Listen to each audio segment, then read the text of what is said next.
जय श्री राम। षड्विंशे सर्गे। श्री राम द्वारा ताटका का वध। मुनि के ये उत्साह भरे वचन सुनकर दृढ़ता पूर्वक उत्तम व्रत का पालन करने वाले राजकुमार श्री राम ने हाथ जोड़कर उत्तर दिया।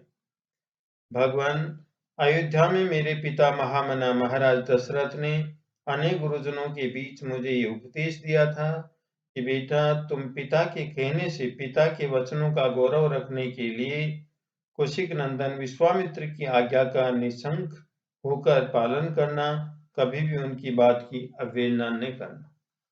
अतः मैं पिताजी के उस उपदेश को सुनकर आप ब्रह्मवादी महात्मा की आज्ञा से ताटका वध संबंधी कार्य को उत्तम मानकर करूंगा, इसमें संदेह नहीं है।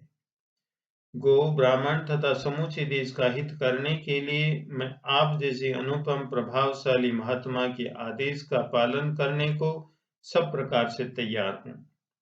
ऐसा कहकर शत्रु दमन श्री राम ने धनुष के मध्य भाग में मुट्ठी बांधकर उसे जोर से पकड़ा और उसकी प्रत्यंचा पर तीव्र टंकार दी। उसकी आवाज से संपूर्ण दिशाएं गूंज उठी। उस शब्द से ताटका वन में रहने वाले समस्त प्राणी थर्रा उठे। ताटका भी उस टंकार घोष से पहले तो किंकर्तव्य मूढ़ हो उठी, परंतु फिर कुछ सोचकर अत्यंत क्रोध में भर गई। उस शब्द को सुनकर वह राक्षसी क्रोध से अचेत सी हो गई थी। उसे सुनते ही वह जहां से आवाज आई थी उसी दिशा की ओर रोषपूर्वक दौड़ी।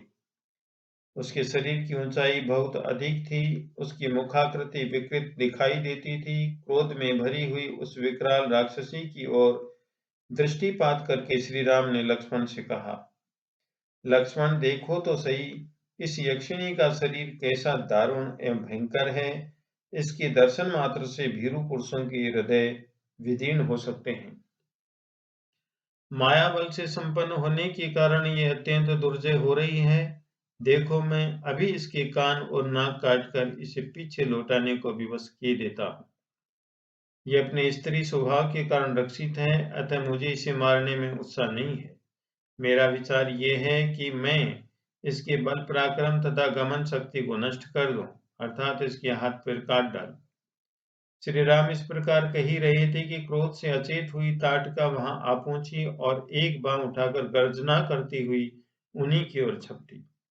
ये देख ब्रह्म ऋषि विश्वामित्र ने अपने हुंकार के द्वारा उसे डांट कर कहा, रघुकुल के इन दोनों राजकुमारों का कल्याण हो, इनकी विजय हो।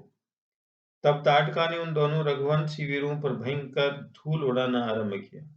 वहां धूल का विशाल बादल सा छा गया। उसके द्वारा उसने श्री राम और लक्ष्मण को 2 घड़ी तक मोह में डाल दिया। तत्पश्चात माया का आश्रय लेकर वह उन दोनों भाइयों पर पत्थरों की बड़ी भारी वर्षा करने लगी। वह देख रघुनाथ जी उस पर कुपित हो उठे। रघुवीर ने अपनी बाण वर्षा के द्वारा उसकी बड़ी भारी शिलावृष्टि को रोककर अपनी ओर आती हुई उस निशाचरी की दोनों हाथी के सायकों से काट डाली। दोनों भुजाएं कट जाने से थकी हुई ताटका उनके निकट खड़ी होकर जोर जोर से गर्जना करने लगी।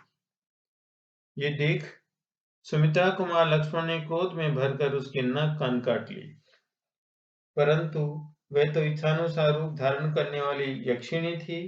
अतः अनेक प्रकार के रूप बनाकर अपनी माया से श्री राम और लक्ष्मण को मोह में डालती हुई अदृश्य हो गई। अब वह पत्थरों की भयंकर वर्षा करती हुई आकाश में विचरने लगी।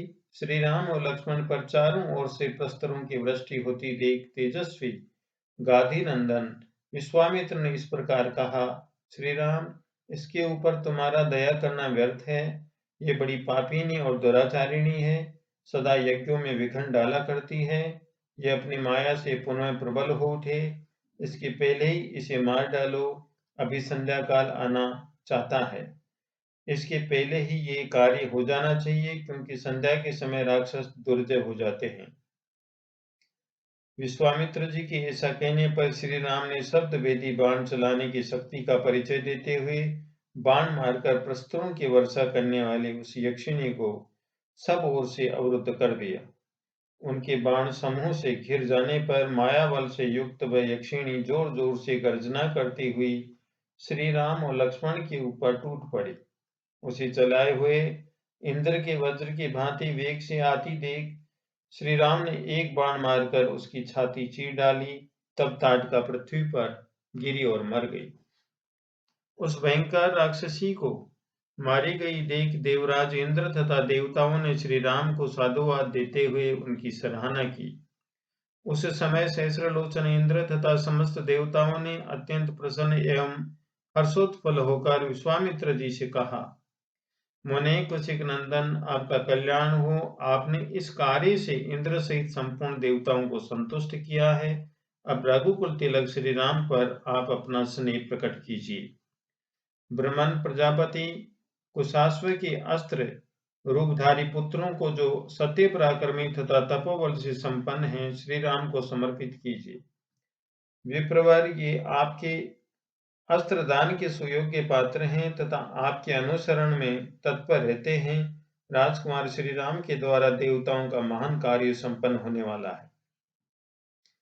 ऐसा कहकर सभी देवता विश्वामित्र जी की प्रशंसा करते हुए प्रसन्नता पूर्वक आकार मार्ग से चले गए। तत्पश्चात संध्या हो गई। तदंतर ताटकावध से संतुष्ट हुए मुनिवर विश्वामित्र ने श्री रामचंद्र जी का मस्तक सूंघकर उनसे ये बात कही, सुदर्शन राम, आज की रात में हम लोग यहीं निवास करें। कल सवेरे अपने आश्रम पर चलेंगे। विश्वामित्र जी की ये बात सुनकर दशरथ कुमार श्री राम बड़े प्रसन्न हुए। उन्होंने ताटका वन में रहकर वह रात्रि बड़े सुख से व्यतीत की। उसी दिन वह वन शाप मुक्त होकर रमणीय शोभा से संपन्न हो गया और चैत्र रथ वन की भांति अपनी मनोहर छटा दिखाने लगा। यक्ष कन्या ताटका का वध करके श्री रामचंद्र जी देवताओं तथा सिद्ध समूह की प्रशंसा के पात्र बन गए। उन्होंने प्रातः काल की प्रतीक्षा करते हुए विश्वामित्र जी के साथ ताटका वन में निवास किया। इस प्रकार श्री वाल्मीकि निर्मित आर्ष रामायण आदि काव्य के बाल कांड में 26वां सर्ग पूरा हुआ। जय श्री राम।